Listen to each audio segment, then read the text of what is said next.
Welcome to the Rocky Garza Show, where we explore the collision of a deeply meaningful life and a wildly impactful career. I'm your host, Rocky Garza, and with over a decade of experience as a coach, consultant, and keynote speaker to many Fortune 500 companies, I'm here to share personal stories and expert advice to help you gain clarity, build confidence, and discover that you too can build the life you actually want. Whether you're a high achiever looking for a more full life or a leader striving for professional success with purpose, this podcast was designed with you in mind. Why is it that the loudest person in the room is rarely the most confident? See, I think real confidence isn't about proving that you're right. It's actually about knowing that you don't have to be. See, I love this working definition because oftentimes I think confidence and humility can be seen as opposites. They can be seen as though they're opposing each other. And I think when I watch it play out in real time, oftentimes they are.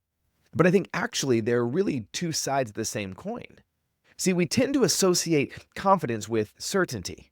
We tend to associate the idea that someone is right or they really know what they're doing because they seem to be the most certain.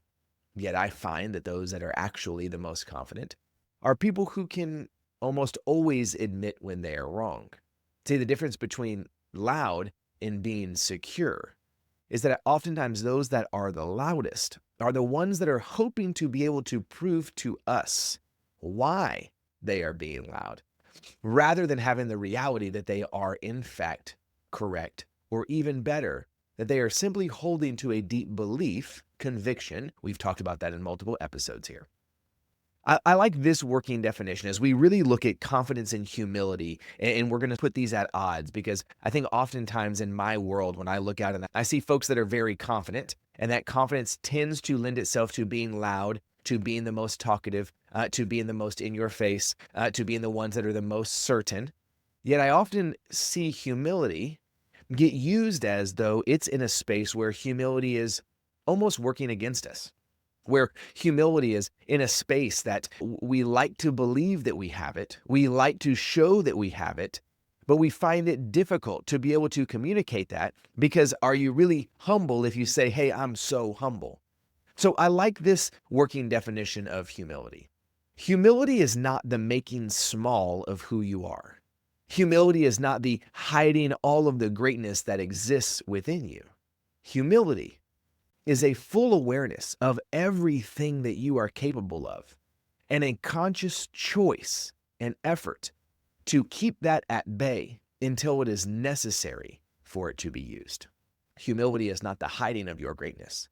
It is the full awareness of everything that makes you great and the ability to consciously choose when you will or will not use it. See, this topic really matters to me because I used to live and believe in this space where confidence meant always having the answer. Confidence meant that you always had something to say. Confidence meant that you were willing to be the first to talk and to say the most and to find an answer that you were really going to stick to. Yet the older that I get, the more I realize that people I respect most are not the ones who are most often right. They are actually the ones who are most often willing to admit, I don't. You see, confidence isn't about never being wrong. It's about knowing that being wrong doesn't change your worth.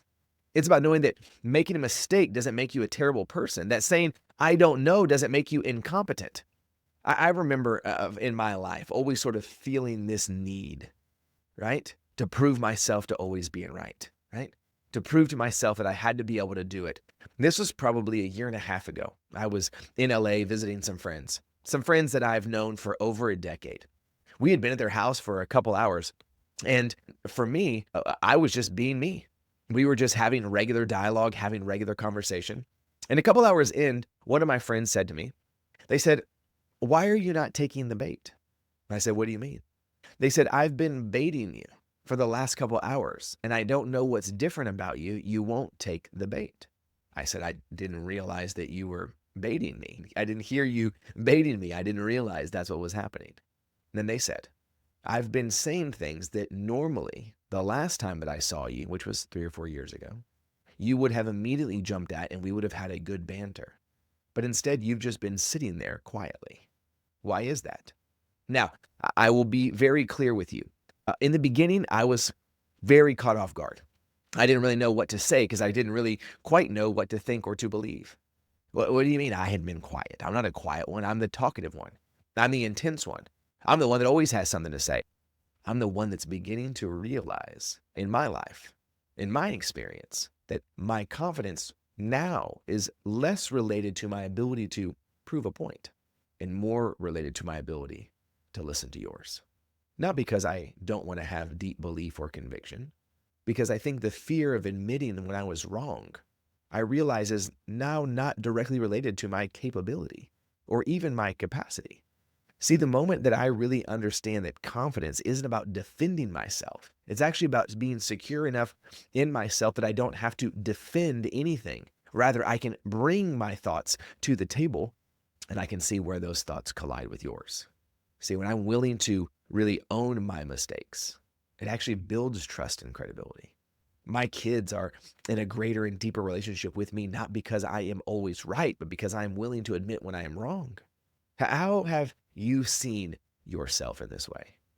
How have you recognized either in yourself as a leader or a leader in your life or company or team?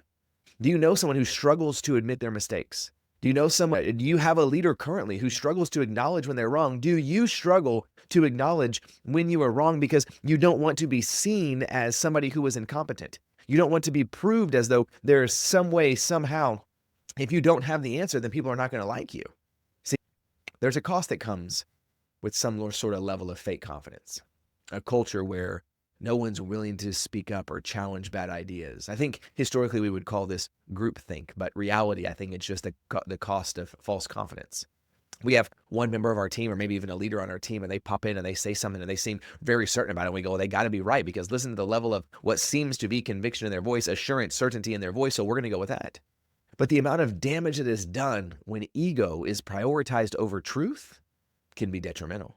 I would ask you first to ask yourself, is there an area of your life where ego is winning over truth, where ego is winning over reality, where ego is winning over what is in front of you? See, confidence and humility inside organizations, those two things don't have to be at odds. See, in my experience, what does great leadership look like on you? It looks like for you to take a step back and ask yourself, are you someone who feels as though I always have to have the answer? Or am I creating space for the potential better answer through collaboration with someone else? I think Zillow does a really good job of this. I think they do a really good job of collaborating with one another. I've been in many meetings. I've been in many conferences. I've been in lots of retreats with their team and their organization. And rarely have I ever seen a leader who steps up and says, it's going to be my way because this is what I think. And I've almost always seen it to be a collaborative effort of everyone around it. Each individual person brings their level of confidence and expertise to the table. And the collective of those things mixed together tends to be what creates an incredible environment in their organization. So I want you to ask yourself this. Confidence is ultimately knowing your worth. And it's knowing that your worth doesn't come from always being right. It also recognizes that if you find yourself being the loudest person in the room, you may actually be stopping someone else from the opportunity to communicate what they want. See, the loudest person isn't always the most confident. They actually tend to occasionally be the most insecure. The real test of confidence is whether you can acknowledge when you don't know something, when you can invite someone else's opinion even when you do know something, as a full experience and expression of humility that is not the making small of who you are. It is actually the full acceptance of everything that makes you unique. And asking yourself, do I have room to allow other people's thoughts and opinions while maintaining space and integrity for mine? Am I speaking to prove something or am I speaking to learn something? Am I holding on to my position because it is true or am I holding on to it because I'm afraid of looking wrong? So I would encourage you this week, practice saying, I don't know, but I'd love to find out. Practice saying, tell me about that. I would love to know more, even when you believe you have already arrived at the answer. You see, always what is most efficient is not always what is most effective. It doesn't always go in that order. If oftentimes when it comes to collaboration and our capacity to have a dialogue with another human being, it's not about being right. It's about being secure enough to admit when we are wrong. The leaders and the people that we trust most, they're the ones who create spaces of growth, not just spaces of certainty.